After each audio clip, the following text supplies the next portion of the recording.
नमस्कार। एक और टिप्पणी के साथ मैं अतुल चौरसिया। हमारे यहाँ मरने वाले के सम्मान में कहने का चलन है कि मृतक की आत्मा को शांति पहुंचे। अंग्रेजी में रेस्ट इन पीस भी कहते हैं। लेकिन आज के भारत में शांति से मरना नामुमकिन है। आत्मा को शांति या फिर मृत्यु की गरिमा को बनाए रखने की सलाहियत खत्म हो चुकी है। मर्यादा और सम्मान के साथ चिता पर या कब्र में पहुंचना आज के भारत में लगभग असंभव बात है। एक पूरी फौज बैठी है जो मौत पर मस्खरी करने के लिए, उसे कुकुर झोंझों में बदलने के लिए, गमी के माहौल में जब हमसे थोड़ा ठहरने की, 2 मिनट मौन रखने की अपेक्षा रहती है, तब यह फौज हर किस्म का बदसूरत हल्ला आपके सामने खड़ा कर देती है। गम के संजीदा माहौल को जहरीला बना देती है। यह फौज हमारे मीडिया में मौजूद है, सोशल मीडिया में भी। यह असमय हमसे दूर चली गई शख्सियत का ही अपमान नहीं है, बल्कि व्यक्ति और समाज के तौर पर हम कहाँ पहुँच चुके हैं उसकी भी एक अदद चुगली करता है। यह बताता है कि हम कितने नफरत और घृणा से प्रेरित लोग हैं। 8 दिसंबर को भारत की तीनों सशस्त्र सेनाओं के पहले अध्यक्ष जनरल विपिन रावत का निधन एक हेलीकॉप्टर क्रैश में हो गया। उनके साथ इस हादसे में उनकी पत्नी और सेना के 11 अन्य अधिकारी भी मारे गए। इस बात की पुष्टि जो है आप देख रहे हैं कि इंडियन एयरफोर्स के ट्विटर हैंडल के जरिए की जा चुकी है। इसमें साफ लिखा है कि बड़े दुख के साथ ये बताया जा रहा है कि अब ये साफ हो चुका है कि जनरल बिपिन रावत, उनकी धर्मपत्नी मिसेस मधुलिका रावत और 11 और लोग जो कि इस हेलीकॉप्टर में सवार थे, मी-17 V5 हेलीकॉप्टर, वो अनफॉर्चुनेटली अब नहीं रहे, उनकी मृत्यु हो चुकी है। यह वक्त था जब हम जनरल रावत के जाने का गम मनाते। उनके निधन की गरिमा को बनाए रखने का तकाजा था कि उनके कामकाज को याद करते, उनके जाने से पैदा हुए शून्य को भरने की बात करते। लेकिन यह छोटी सी मुराद इतनी छोटी भी नहीं। पूरा देश शोक में था। नम आंखों के साथ सीडीएस जनरल बिपिन रावत को अंतिम नमन कर रहा था। पूरा देश नमन कर रहा था, श्रद्धांजलि दी जा रही थी, गमगीन था पूरा देश। दूसरी तरफ एक चुनावी अभियान की तस्वीर आई जिसमें प्रियंका वाड्रा नृत्य करती नजर आई। अमन चोपड़ा और इनके जैसे तमाम एंकराओं की सोच का एक आयातित खांचा है, और यह खांचा मौजूदा सत्ताधारी राजनीति की तरफ से इन्हें मुफ्त में मिला है। अपनी देशभक्ति साबित करने के लिए इन्हें किसी को गद्दार साबित करना होता है। अपने देश से प्यार करने के लिए पाकिस्तान से नफरत करना इसका अनिवार्य हिस्सा है। अपने धर्म से प्यार जताने के लिए किसी और के धर्म से नफरत करना इनके लिए सबसे ज़रूरी है। अमन चोपड़ा जैसे हुड़कचुल्लुओं ने अपने भीतर का आत्मसम्मान इस कदर बेच रखा है कि जनरल के निधन के 3 दिन बाद आयोजित एक कार्यक्रम पर पूरा शो आयोजित करना इन्हें ज़रूरी लगा। लेकिन जनरल साहब के निधन के ठीक दूसरे दिन आयोजित हुए इस अश्लील आयोजन पर इनकी नज़र नहीं गई।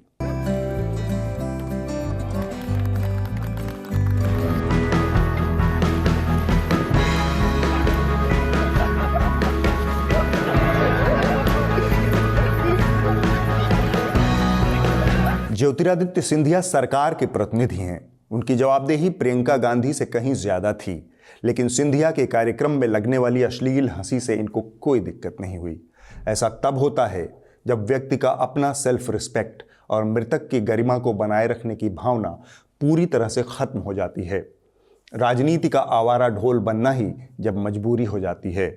इस तरह का बदसूरत हल्ला खबरिया चैनलों के साथ साथ सोशल मीडिया पर भी हुआ। पिछले 2 दिनों से मेरे बारे में अलग अलग नेटवर्क से अफवाह फैलाई गई कि मैंने दिवंगत जनरल बिपिन रावत की पत्नी मधुलिका रावत को लेकर कुछ टिप्पणी की है, जबकि मैंने ऐसी कोई टिप्पणी नहीं की है, ना लिखा है, ना अपने किसी कार्यक्रम में बोला है। अभी जनरल साहब के निधन की पुष्टि भी नहीं हुई थी कि हजारों ऐसे मैसेज तैयार कर दिए गए और अनगिनत अकाउंट से इसे फेसबुक, ट्विटर और व्हाट्सएप यूनिवर्सिटी के जरिए भेजा जाने लगा। कुछ खबरिया चैनलों ने अलग तरीके से हल्ला मचाया।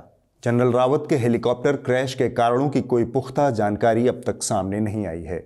ऐसे वक्त में गैर जरूरी अटकलबाजियों से बचने की जरूरत थी, लेकिन टीआरपी की अंधी दौड़ में एबीपी न्यूज ने एक के बाद एक कुल 3 शो इस अटकलबाजी पर कर डाले कि जनरल बिपिन रावत की मौत कहीं साजिश तो नहीं, कॉन्स्पिरेसी थियरी के स्वयंभू सरगना। इसीलिए इस हेलीकॉप्टर क्रैश पर एक गंभीर सवाल भी उठ रहा है कि महज ये हादसा है मौसम की वजह से या तकनीकी खराबी की वजह से, या कहीं कोई इसके पीछे गहरी सोची समझी साजिश है। हिंदुस्तान के सबसे बड़े सैन्य अफसर के हेलीकॉप्टर क्रैश ने सवालों का भी पिटारा खोल दिया है। सवाल ये है कि क्या ये क्रैश एक हादसा है या फिर कोई साजिश? कि क्या ये क्रैश एक हादसा है या फिर कोई साजिश? एबीपी न्यूज ये खटकरम जनरल रावत की मौत के ठीक एक दिन बाद कर रहा था। उस वक्त या फिर आज भी इस घटना की कोई पुख्ता जानकारी न तो चैनल के पास है, न ही सरकार ने इस बाबत कोई स्पष्टीकरण जारी किया है। लेकिन इस चैनल ने कॉन्स्पिरेसी का खेल जमकर खेला। पत्रकारिता का बुनियादी उसूल है कि तथ्य के बिना न तो कोई दावा किया जाए, न ही गैर जिम्मेदार तरीके से इस तरह की किसी अफवाह को हवा दी जाए। जब कुछ न पता हो तो चुप रहना अपने आप में गरिमा और सम्मान का बायस होता है, लेकिन चुप रहना इन्होंने सीखा नहीं है। एबीपी न्यूज के इस रवैये से जुड़ी एक कहानी याद आ रही है। हमारे बचपन में फिल्मिस्तान या सिनेस्टार नाम की एक फिल्मी पत्रिका आती थी। नाम मैं थोड़ा सा भूल रहा हूँ। उसके हर अंक में किसी फिल्मी हीरोइन का एक इंटरव्यू छपता था। हर इंटरव्यू का चौथा सवाल एकदम तयशुदा हुआ करता था। अंग प्रदर्शन को लेकर आपकी क्या ख्याल हैं? और सवाल की तरह ही हर इंटरव्यू का जवाब भी तयशुदा हुआ करता था। हीरोइन कहती थी, उसूलन तो मैं अंग प्रदर्शन के खिलाफ हूँ, लेकिन कहानी की मांग पर ऐसा करने में कोई दिक्कत नहीं। रूबिका, सुमित जैसे एंकरों की भी लगभग वही स्थिति है। उसूलन तो ये फैक्ट के साथ हैं, लेकिन कहानी की मांग हो तो फैक्ट के साथ समझौता करने में कोई दिक्कत नहीं। उसूलन एक बात आप लोग भी जान लीजिए, पत्रकारिता अगर सरकार और कॉरपोरेट के विज्ञापन के पैसे से होगी तो उलझुलूल पत्रकारिता ही देखने को मिलेगी। न्यूज़ लॉन्ड्री देश का पहला सब्सक्राइबर आधारित विज्ञापन से मुक्त मीडिया प्लेटफॉर्म है। न्यूज़ लॉन्ड्री को सब्सक्राइब करें और गर्व से कहें, मेरे खर्च पर आज़ाद हैं खबरें। आप सब ने डार्क ह्यूमर या ब्लैक ह्यूमर के बारे में सुना होगा। मोटी मोटा इसका अर्थ होता है कि जब आप तनाव में, गम या फिर अवसाद की अवस्था में हों, तब भी हंसने के लिए कुछ मौके निकाल पाएं, उस पर भी तंजिया लहजे में बात कर सकें, उस गम पर भी हंस सकें।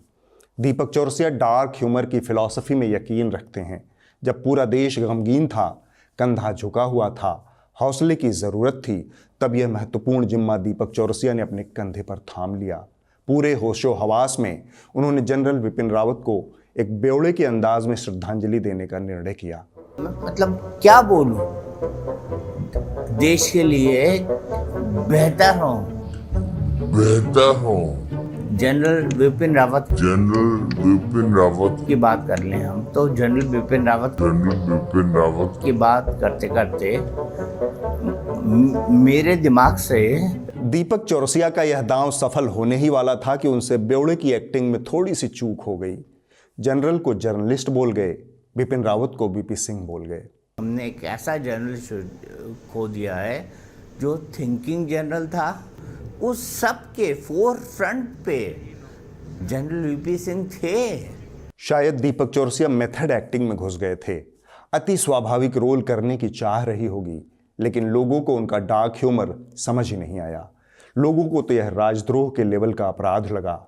उन्हें लगा कि दीपक चौरसिया जैसा व्यक्ति जो वक्त बेवक्त राष्ट्रवाद की ढोलक पीटता रहता है, वह इस मौके पर इतने फटे हुए ढोलक की तरह कैसे बच सकता है। उस दीपक चौरसिया की जुबान राष्ट्र के अमर सपूत को श्रद्धांजलि देने में इस कदर लटपटा जाए तो राजद्रोह से नीचे कौन सी सज़ा मुकर्रर हो। खैर, जो लोग दीपक चौरसिया को नहीं जानते उनके लिए एक विशेष जानकारी।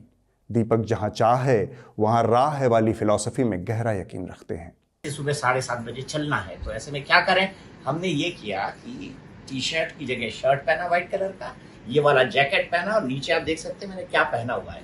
देखिए, लॉकडाउन के अंदर काम करना और काम करने का तरीका निकालना, वो भी इनोवेटिव तरीका निकालना, ये बिल्कुल अलग है। तो मैं सिर्फ आपको ये दिखाना चाहता हूँ कि देखिए, जहां चाह वहां राह। उनके दफ्तर के संगी साथी भी बताते हैं कि दीपक अक्सर टुन्नावस्था की एक्टिंग करते हुए स्टूडियो में पहुंचते रहे हैं। इसलिए उनके दफ्तरी सहयोगियों को भरोसा था कि इस मौके पर भी वो अपनी भूमिका को सफलतापूर्वक निभा ले जाएंगे।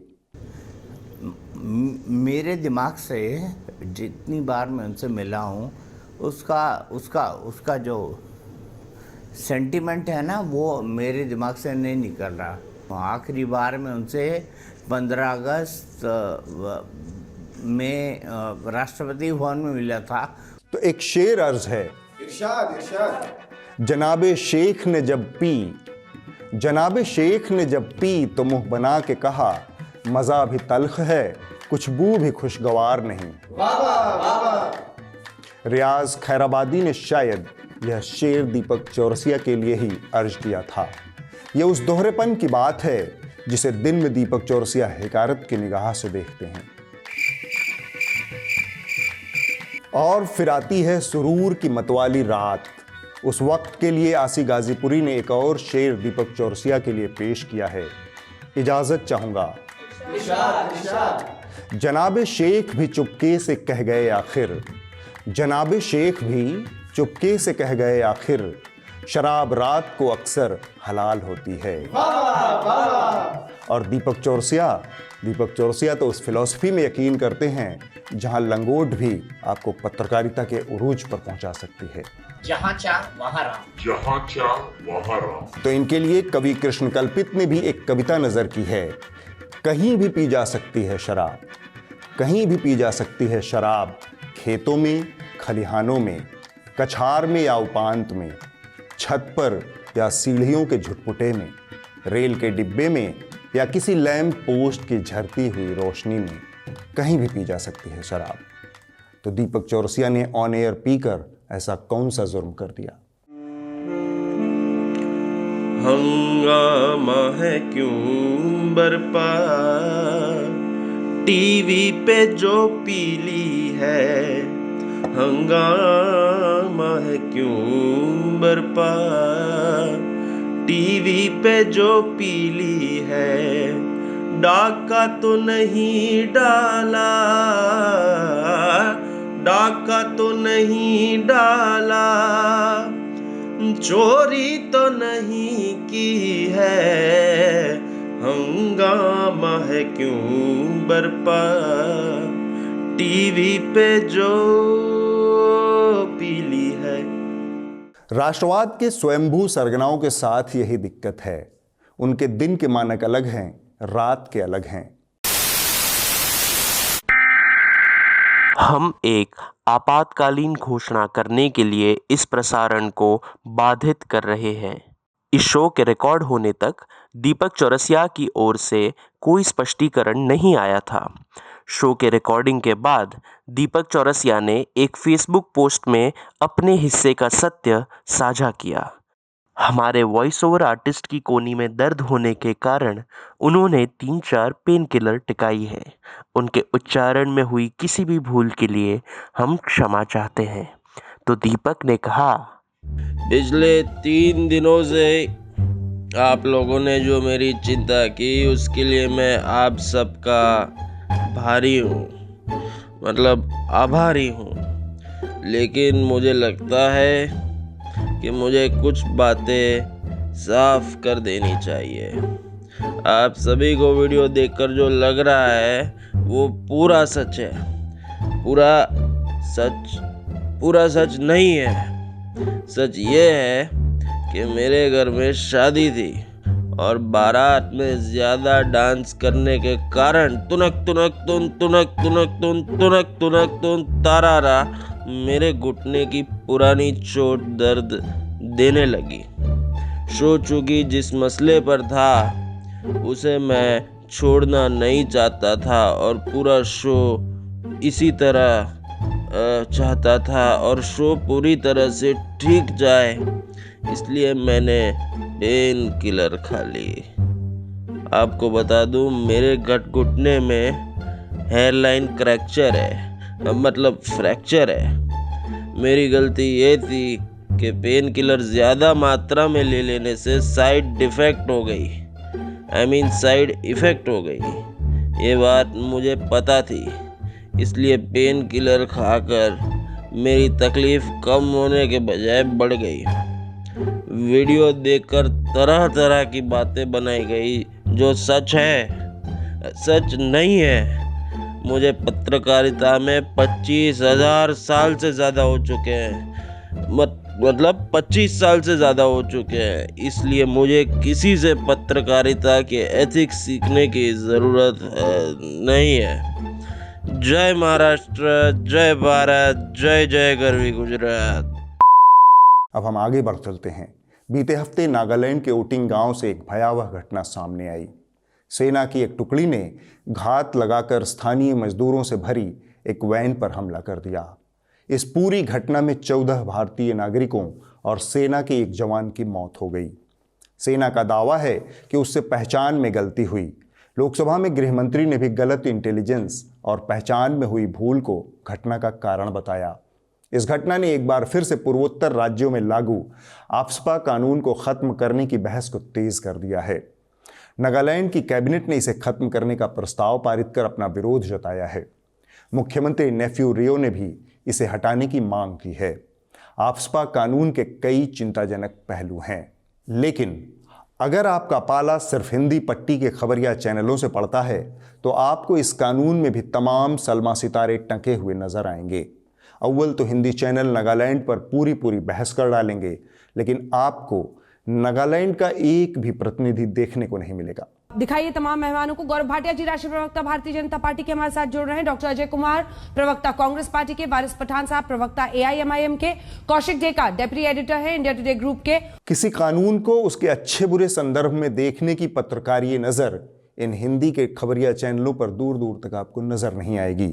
कोई चीज अगर सेना से जुड़ी है तो आंख बंद कर उसका समर्थन और तारीफ ही करना है। एक घटना के आधार पर जो परिस्थितियां हैं देश की संसद में, आ रही हूं सर, अमित शाह ने खुद इस पर जवाब दिया और उन्होंने गलत पहचान की बात खुद कबूली।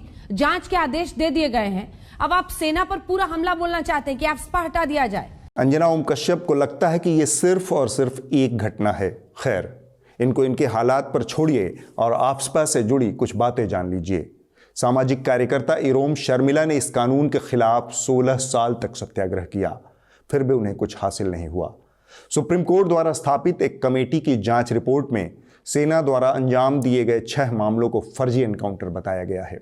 आफ्स्पा जैसे कानून किसी भी संवैधानिक और लोकतांत्रिक देश में लंबे समय तक जायज नहीं ठहराए जा सकते, क्योंकि यह कानून संविधान के उन मूल्यों के एकदम खिलाफ खड़ा है जिसका वादा देश का संविधान अपने नागरिकों से करता है। एक ऐसा कानून जिसमें जवानों को सीधे गोली मारने की छूट है और जवाबदेही से मुक्ति है, उसका बचाव किसी पत्रकार या फिर सिविल सोसाइटी को तो नहीं करना चाहिए, बल्कि उसके अच्छे बुरे पहलू पर बात करनी चाहिए। सरकार का पिछलग्गू चैनल हो तो बात अलग है। थोड़ा सा आफ्स्पा का इतिहास जान लीजिए।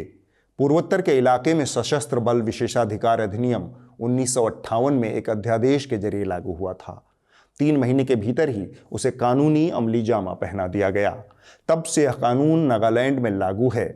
हर 6 महीने बाद इसे नए सिरे से बहाल किया जाता है। 63 साल से यह कानून इस इलाके में लागू है। यह अपने आप में इस कानून के प्रभाव और इसकी उत्पादकता पर सवाल खड़ा करता है। इसके अलावा भी यह सवाल खड़ा होता है कि किसी लोकतांत्रिक संविधान और कानून से चलने वाले देश में अगर किसी को गोली चलाने का अधिकार आप देते हैं तो उससे जवाबदेही से कैसे आज़ाद रख सकते हैं। यह ऐसे सवाल हैं जिनका जवाब आफ्स्पा के उन्मूलन में छिपा है। अब वक्त है इस हफ्ते की रिपोर्ट का। जो कही जा रही थी बातें कि अंदर में भी सोशल डिस्टेंसिंग का ख्याल रखा जाएगा। ट्रेनें तो खुल दी हैं, लेकिन कैसे स्टेशन पर thousands of the migrants workers in different groups walking। इस हफ्ते की रिपोर्ट ABP न्यूज से है। यह रिपोर्ट दिल्ली के स्कूलों में पढ़ाने वाले अस्थायी शिक्षकों से जुड़ी है। गौरतलब है कि दिल्ली के मुख्यमंत्री ने पंजाब के अपने चुनावी अभियान में वहां के शिक्षकों को स्थायी नियुक्ति का वादा किया है। इसके बाद दिल्ली के स्कूलों में पढ़ा रहे अस्थायी शिक्षकों में गुस्सा है और उनकी मांग है कि मुख्यमंत्री अरविंद केजरीवाल पहले दिल्ली में अपना ये वादा पूरा करें।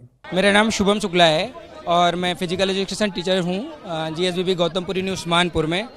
तो सर हम लोग यहाँ प्रोटेस्ट पे हैं क्योंकि अभी हमारे मुख्यमंत्री महोदय पंजाब में गए थे, तो वहाँ पे पहले ही पहुँचते उन्होंने अपने भाषण में ये बोला है कि हम जैसे हमारी वहाँ सरकार बनती है तो हम आप लोगों को पक्का करेंगे वहाँ के गेस्ट टीचरों को। और पिछले हम लोग यहाँ 10 साल से लोग 2012 से नौकरी कर रहे हैं। उनकी गवर्नमेंट 2014 के बाद जब आई है तभी उन्होंने हम लोगों को पक्का करने का वादा किया था और पिछले 7 साल से उनकी गवर्नमेंट है, अभी तक हम लोगों को पक्का नहीं किया गया। बहुत से सारी चीज़ें वो डिबेट में बैठकर बोलते हैं कि हमने टीचरों के लिए ये कर दिया, टीचरों के लिए वो कर दिया, लेकिन ज़मीनी स्तर पे हम सभी गेस्ट टीचरों से 22,000 गेस्ट टीचरों से किसी भी गेस्ट टीचर को आप बुला के अगर पूछेंगे तो हम लोगों के लिए कुछ भी नहीं किया गया। अगले हफ्ते होगी एक और टिप्पणी। नमस्कार।